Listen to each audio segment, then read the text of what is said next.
Vamos com notícias internacionais. O Serviço de Inteligência da Ucrânia disse que afundou um navio de guerra da Rússia com um drone marítimo na costa da Crimeia.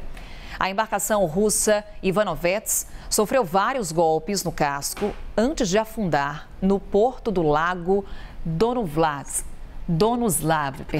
o mais profundo da península.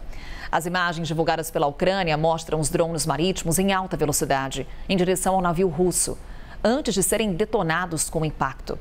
A explosão causou danos irreparáveis ao Ivanovets. A CNN não conseguiu verificar de forma independente as informações divulgadas pela Ucrânia. Mas é uma informação, Américo, que alimenta um pouco do discurso da Ucrânia nesse momento em que ela pede recursos ao Ocidente. Ontem tivemos a liberação de um pacote de 50 bilhões de euros ou dólares, né, Américo, de ajuda financeira à Ucrânia, no momento em que a Ucrânia tenta avançar na contraofensiva que até o momento não teve sucesso. O quanto que o anúncio como esse de uma embarcação russa danificada pode trazer algum tipo de sinalização a ponto de sensibilizar o Ocidente na destinação de mais dinheiro, mais ajuda militar? É muito importante esse tipo de ação para o lado ucraniano, Carol, porque essas dificuldades que a Ucrânia está enfrentando para receber esses financiamentos vêm justamente da falta de progresso nas linhas de frente.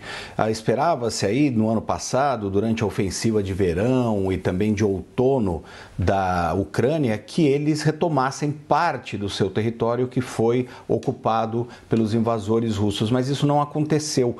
Basicamente, as linhas de frente ficaram meio da mesma forma, avançam poucos quilômetros, recuam outros poucos quilômetros e não houve nenhum grande avanço. Mas já no Mar Negro, a Ucrânia tem conseguido alguns progressos porque tem feito de forma bastante efetiva esses ataques contra os navios militares russos. O Mar Negro é muito importante para a Ucrânia estrategicamente, não só pela questão militar, mas também para a exportação dos seus grãos e outros produtos agrícolas.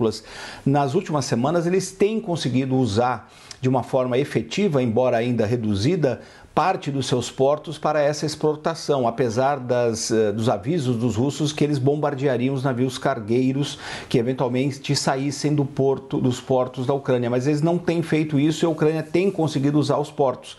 Além disso, quando você consegue atingir, e se for confirmado aí que esse navio foi afundado, você tem um efeito moral, inclusive nas suas tropas e contrário nas tropas russas. Os russos já perderam outros navios muito importantes, inclusive o principal navio da sua frota naval lá no Mar Negro durante essa guerra, e os ucranianos têm usado de uma forma muito competente esses drones para atracar, que são basicamente embarcações, pequenas embarcações cheias de explosivo que eles lançam em direção a esses navios russos que não têm conseguido deter esses ataques. Então os russos já sofreram algumas baixas importantes.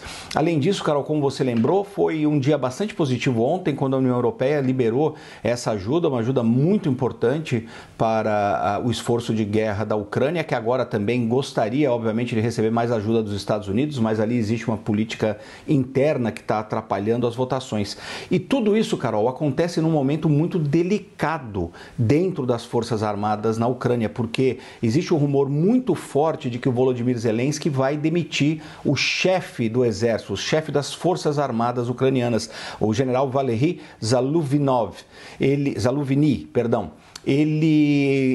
existe uma tensão muito grande entre os dois por dois motivos, principalmente, Carol. Primeiro, por essa falta de avanço no terreno. O Zelensky queria resultados mais efetivos dos seus militares e esses resultados não vieram. Começou a surgir uma tensão muito grande entre o chefe das Forças Armadas e também o Zelensky. E um outro ponto é uma suspeita que não envolve diretamente o general, mas uma suspeita de corrupção dentro das Forças Armadas Armadas nessas compras bilionárias de armamentos. A Ucrânia, antes da guerra, era um dos países mais corruptos da Europa. Então não é pouco provável que algo assim tenha acontecido. Mas o principal motivo dessa tensão entre o Zelensky e o seu chefe das Forças Armadas é por conta da falta de resultados no terreno. Esse é um grande problema para a Ucrânia neste momento e é possível que ele troque o chefe das Forças Armadas. Isso mostra também um certo desarranjo dentro aí dessa operação de defesa da Ucrânia. E até associando a divulgação desse fato, ontem, esse anúncio de um pacote de 50 bilhões de euros de ajuda financeira à Ucrânia, que ainda está em guerra. Obrigada, Américo. Até já.